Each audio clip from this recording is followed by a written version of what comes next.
Hi, Power Kids. It's Miss Donna. Boy, I sure do miss seeing you guys, but I am so excited to share this story with you. It is one of my favorite stories to teach. And I know those of you who know me know that I say that every week, but this truly is an amazing story. Our story for tonight is from the Bible, God's true word, and it is in the book of John, starting in chapter 18, verse 23, if you wanted to follow along in your own Bibles. So, where we're at today, we have to look back at last week's story. And where we left off last week, things weren't looking too good for Jesus. You see, the religious leaders are really trying to stop Jesus from teaching about God. They're not too happy about him. In fact, they've made a plot to totally get rid of him, to kill him. And that's where we're at in our story tonight.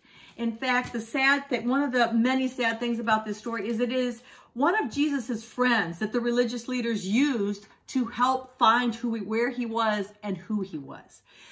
Judas Iscariot, one of the 12 disciples who had been following Jesus for the past 3 years, eating with him, living with him, learning about God, decided that he wasn't the type of king he wanted.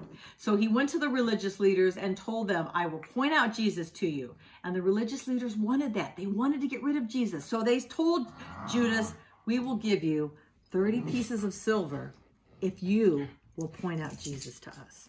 Well, that's what Judas Iscariot was going to do. And Jesus, after sharing a very special Passover meal with his disciples, had gone up to a garden, the Garden of Gethsemane, to pray. Now, the Garden of Gethsemane was not the type of garden that we are thinking of that we have around our houses. This is an actual picture of the Garden of Gethsemane in Jerusalem. And the garden there was an olive grove. Now, I know some of you might get olives on your pizza, or maybe you have them in your salads, and you know that they are kind of a little, like a grape-sized fruit that can be either green or black. And the Garden of Gethsemane was an olive grove, a grove of trees that grew olives. Jesus went there to meet with his Father and to pray to God, and he prayed to God and spent time there. The disciples that he took with him fell asleep, which is sad. They were human. They didn't mean to, but they were tired. When Jesus was done praying, now talking about humility this month, and humility is when you put others in front of what you think you deserve. And that is certainly what Jesus showed us, because Jesus was praying to God. He was afraid. He was dreading what he was going to go through. He knew he was going to be dying on the cross. He knew it was not going to be easy. And he prayed to God, please, if there's any way, take this from me and let it be done a different way. And as sorrowful, as sad as he was in that prayer, at the end of it, he did say, but God, not the way I want it, but the way you want it. You see, he put us first. He showed humility and he told God, I'll do it if it's the only way it can be done. And when he was done praying, that's when Judas came with the mob of soldiers and they arrested Jesus. They took him down to the high priest, to his courtyard, to put him on trial so that they could get rid of him. During this trial, there were people who said things that were not true about Jesus, and Jesus could have yelled and he could have said, no, that's not true. How could you say that about me? But he didn't. He stood there and was silent and showed respect. He was humble. He showed humility. At one point in time, they actually had Jesus flogged. Now, having a person flogged would have been taking leather strip.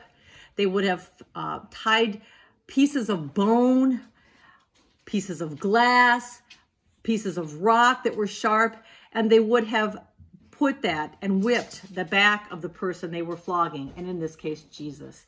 It would have not just hurt, it would not have just put little scratches on the back, it would have actually torn the flesh from Jesus's back and left it in strings. And many times, having a person flogged would actually kill them. Jesus survived the flogging, but then there was more humiliation. Then the guards continued to make fun of Jesus. They said, oh, you're the king of the Jews. We have a crown for you. And they would have taken thorns from a thorn bush that would have grown there in Bethlehem, near the area of Nazareth and Jerusalem. It would not have been like the thorns even that we see on our rose bushes, which I think hurt when they're pricked. It would have been thorns that would have been several inches, and they would have been even sharper than our rosebush thorns. They didn't just set this on Jesus's head, but they jammed it down to cause even more pain as they made fun of him. Once again, Jesus showed humility and took all of this. Well, we do know what this happened next. They did nail Jesus to a cross. They hung him up, and Jesus did give up his life for us. He was not murdered. He was killed. He was put on a cross, but he gave up his life. He showed humility by giving up his life for us. After he died, he was taken down from that cross. He was wrapped up in linen and put into a tomb, which would have been a stone on the side of a cave that had been cut into, and there would have been like a little cave area with a table on it. This tomb belonged to a man named Joseph of Arimathea, who was very rich. Now, the religious leaders knew that Jesus had said he would rise in 3 days. So they told the soldiers, you have got to cover that tomb, otherwise his believers will come and steal the body and then say he rose.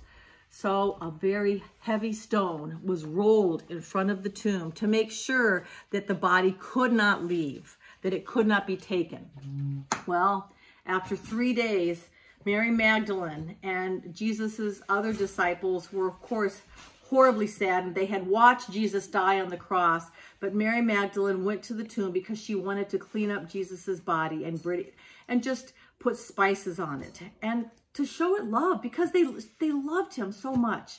But when she got to the tomb, she noticed that just like this last egg in our resurrection eggs, it was empty. She peeked in, and instead there was an angel sitting there in glistening white clothes. He asked her why she was crying. She said, I want Jesus's body so I can clean it up. He said, Mary, it is not here. He has risen just like he told you he would.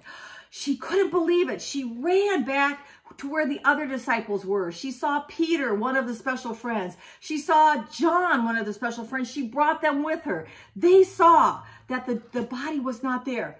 Jesus had truly risen. He was alive, just as he had promised. You see, they discovered what our bottom line is for today. Jesus showed humility by putting us first. That's how much Jesus loved us. He knew we needed a rescuer. He knew we could not save ourselves from sin. And he became that rescuer by dying on that cross for our sins, then rising again. And he is alive this day for us because he loves us.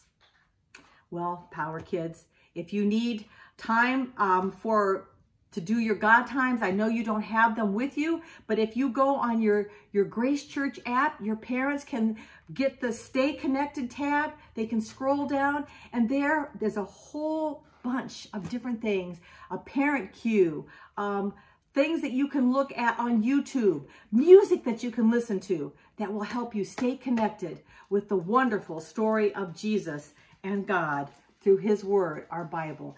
And we love you, Power Kids, and we miss you. Stay connected and hope to see you soon.